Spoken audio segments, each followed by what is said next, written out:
Welcome to the 232nd episode of the Reading and Writing Podcast. I'm your host, Jeff Rutherford. Stay tuned for my interview with Elizabeth McCourt, author of the novel Sin and the Big Easy. Stay tuned for the interview.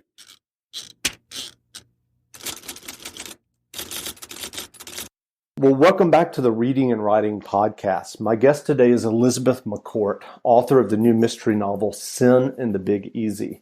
Elizabeth, welcome to the podcast. Hey, Jeff. Thank you so much for having me. Sure. Well, can you read the first couple of pages of your novel, Sin and the Big Easy? Absolutely. I'll try or you just let me know when you want me to stop. We'll try and stop at a good spot. Okay. Chapter 1, New Orleans, Louisiana. As soon as I stepped out of my apartment on St. Mary Street, I felt the air stick to my skin. I pulled my hair back into a ponytail, adjusted my hat's visor, and headed up to the streetcar tracks about a block away. I jogged on the tracks, ready for an oncoming car, relishing the warm breeze as another streetcar rumbled by in the opposite direction, clanging its bell as it passed. The grass in the middle of the track was worn down but hard-packed, which was better than running on the uneven pavement, damaged by the last few storms, and dodging people and cars. St. Charles Avenue was waking up with people walking dogs, parents driving kids around, and others headed home from the bars or going to work. For the first time in weeks, I didn't have to be in court until 9, so I had time to run all the way up to Audubon Park. Since law school, the park was my favorite place to run, not only for its evenly packed track, but for the beauty of every section and the shaded areas on sunny days. I passed the statue in front of the Loyola campus that everyone calls Touchdown Jesus, which always makes me think of my parents. Crossing the street heading into the park, I looked at my watch and started around the track. I felt droplets of sweat under my chest dripping down onto my stomach. I wiped my brow with my hand and adjusted my visor. As I turned a bend in the track, I passed a few people, but not anyone I recognized. I accelerated to the shade of one of the massive live oak trees, its moss-laden branches cresting over the track, then slowed and timed myself for 30 seconds before accelerating again. My old criminal law professor, who did a lot of 5K races and often saw me in the park, had told me I needed to speed up a little bit if I ever wanted to get faster. He was the one who encouraged me to intern at the DA's office during law school. I don't think even he could have predicted that I would have turned it into my default career. I'd applied to some of the big firms and gotten a few interviews, but mostly I received polite rejection letters. I repeated my 30 seconds of speeding up and 30 seconds of rest method, sprinting around the park's track. I was panting hard when I rounded the bend, coming back to where I'd started. I veered off the track, my sneakers crunching on the gravel, and I slowed to a walk, headed towards the playground area to hit the drinking fountain over by the swings. The swings were moving from the tiniest breeze, but otherwise all was quiet. The water in the fountain was warm, and I let it cascade over the side of the bowl for a minute. I tested it with my hand, then leaned down and slurped some of the metallic-tasting, still warm water. I closed my eyes and let the water splash into my face, shaking it off like a dog and wiping my eyes with my shirt. "Over here, please help me," a woman's voice yelped through the sobs. I spun around and saw a woman lying on the dirt at the base of a big oak tree. I hadn't noticed her before. "Please, over here," the woman's words slurred. "Are you okay? Shit, what happened?" I jogged over and knelt beside her. She looked like she was about 20, with her long curly hair half out of her ponytail, her face smudged with dirt. She was wearing a short skirt and a shimmering golden black top. Clearly, she'd been out the night before and never gone home. She tried to hide a pair of bloodied underwear clutched in her left hand. As I moved closer, I saw a bump on her forehead that had broken the skin. "Don't move. I'll go get you some help." "Please don't leave me," she said as her voice cracked. She shuddered, then grabbed the tree and tried to get up, but her knees buckled and she stepped back down. "You're okay now. Do you have your purse, your phone?" I decided to go without anything except my house key and my watch this morning. I must have dropped it when I was running from him, and then I tripped and I must have passed out. I found these lying over there, she said, pointing towards the back of the playground area and then looking down at the underwear. She started to sob, and when she put her hand up to her forehead, she winced. Should I take another look over there for your purse? I asked as I tried to console her. You can check if you want to, she said, letting her tears fall down her cheeks. I ran over to where she had pointed and scanned the ground, but not wanting to leave her alone, I ran back. I crouched down to her and held out my hand and said, Do you think maybe you dropped it somewhere else? Let me walk you to the fountain and get some water, then I'll get help. She looked at her bloody underwear again and started to cry. I grabbed her hand and squeezed. Come on, let's get you up and out of here.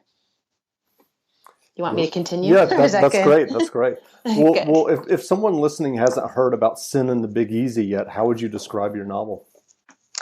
I would describe it as, I guess I'll use what my pre-launch pre-readers have said. It's a fun, fast-paced mystery novel. I like to say booze, lies, and family drama. And what people say they love about it is not only is it a novel of girls turning up dead in Audubon in Louis Armstrong Park, but what they love about it is the main character Abby is refreshingly flawed. They say she doesn't have superpowers, which kind of makes you root for her. She just struggles with the same stuff that everybody else does, and so as she navigates what's happening, as she meets this girl and takes this girl's case to court. She's got to navigate a whole strew of problems and also figure out her own stuff. Well, do you remember the original idea that led you to writing Sin and the Big Easy? It's funny. I have to call it a labor of love because I like to say, I call it how to write a novel in 15 years or less. Don't do what I did. Because what it started out as is not what it is now.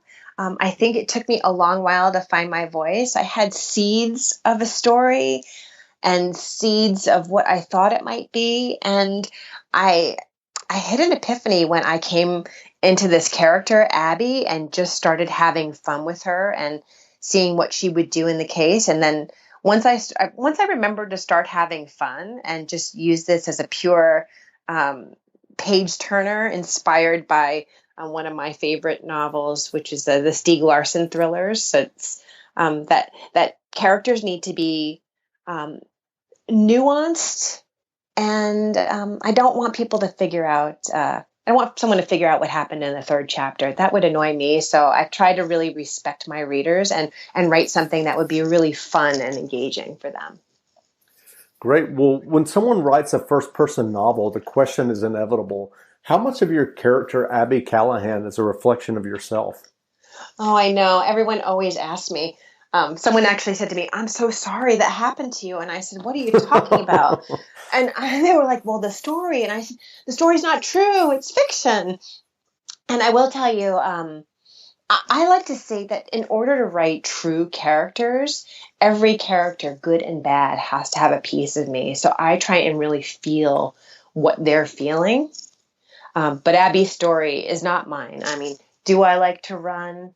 Yes. And I did go to law school in New Orleans, but I never practiced there. But there are, I think there are different things that I've observed or maybe have happened to me. And in fiction, you get to play with little things and take them to fiction, take them to make them a little more exciting, make them a little more engaging. So there's pieces of truth and observation, but ultimately I spun it in a way that it would be a lot more interesting, of course. You've worked in business and leadership training. Have you always wanted to write fiction during that time? I always wanted to write.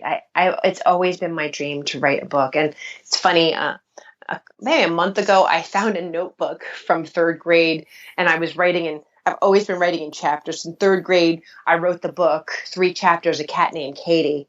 But I think this has just been a long time passion of mine. And to go with the business stuff, I'm a firm believer that whatever it is that you love to do, if it's knitting, writing, running, I also do triathlon, like to flex your creative mind actually helps your business mind because you've given your it's sort of like giving your brain some additional jumping jacks and something different.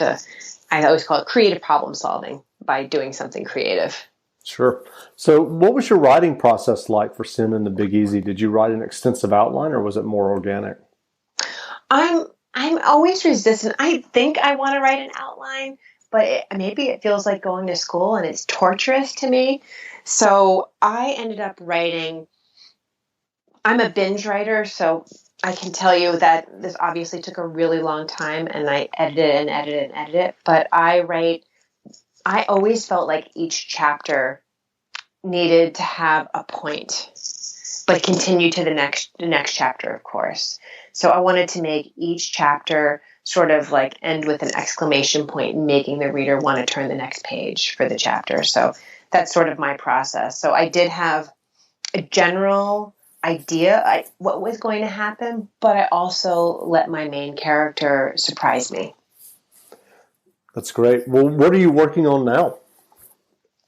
So now I'm working on a couple of things. I'm working on a nonfiction book, which is, believe it or not, how I got this novel sold is I had a nonfiction proposal for a book I'm working about, Nonlinear Path to Leadership. And I casually mentioned I had a novel and that got picked up because it was complete. So I'm working on that. And then I also started working on Abby's next adventure because I just thought it would be fun to see where she goes next and what happens next. So I've started working on that, but I have been involved actually in the marketing of Sin and the Big Easy. So that's taking a little bit of the back burner. Sure. So what advice would you have for aspiring writers who may be listening? I think to just keep on putting stuff out there. Like, don't feel like if I didn't get a novel published, then I failed.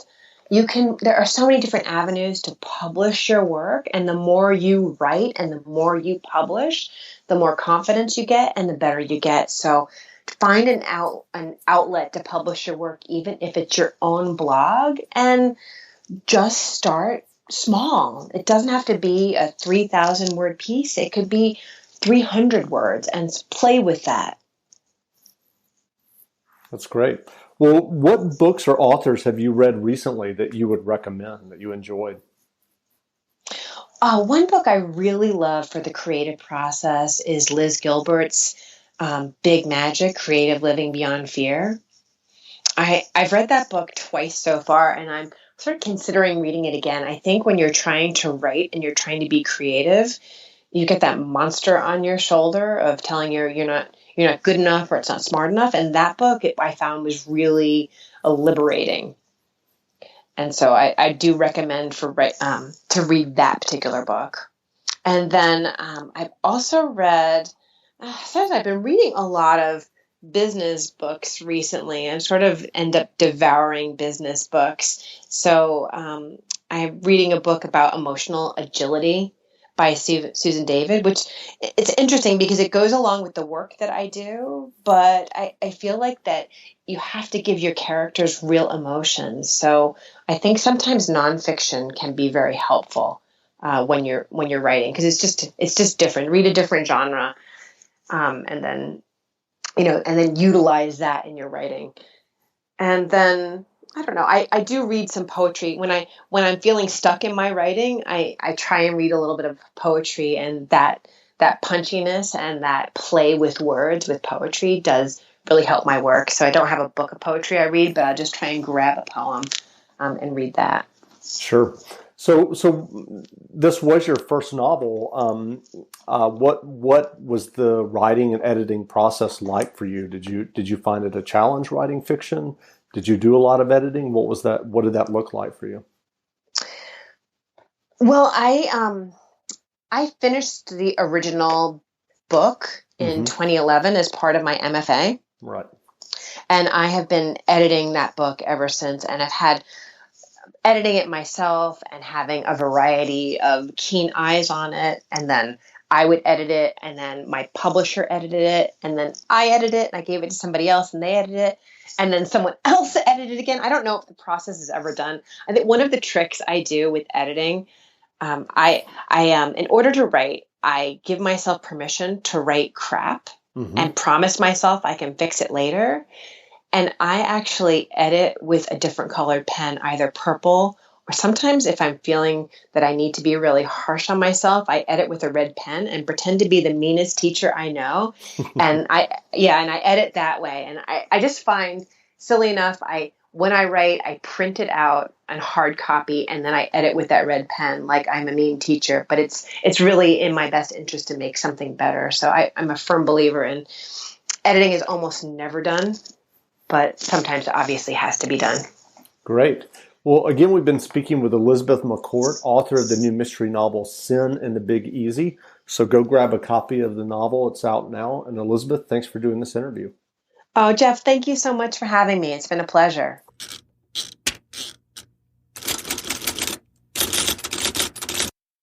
Hi, it's John Taffer from Bar Rescue. Did you know the second building in America was a tavern? When I built my new restaurant franchise concept, Taffer's Tavern, I thought back to the roots of what makes a tavern, timeless character, all while delivering an unbelievably delicious food and beverage experience. That, paired with my 40-plus years in the industry, provides a clear roadmap to success. Do you have what it takes to be a Taffer's Tavern franchisee? If so, I'd love to hear from you. Visit franchise.tafferstavern.com. A college degree was in your future. Then life took a different turn. Jump back into school with confidence in a program designed for adults like you. Experience the support of a personal enrollment counselor. They'll walk with you through every step of the enrollment process. Move smoothly from one course to the next, with books delivered right to you before each course. Returning to school can be seamless when you have the right support. Thrive without ceasing. Start today at adult.cornerstone.edu.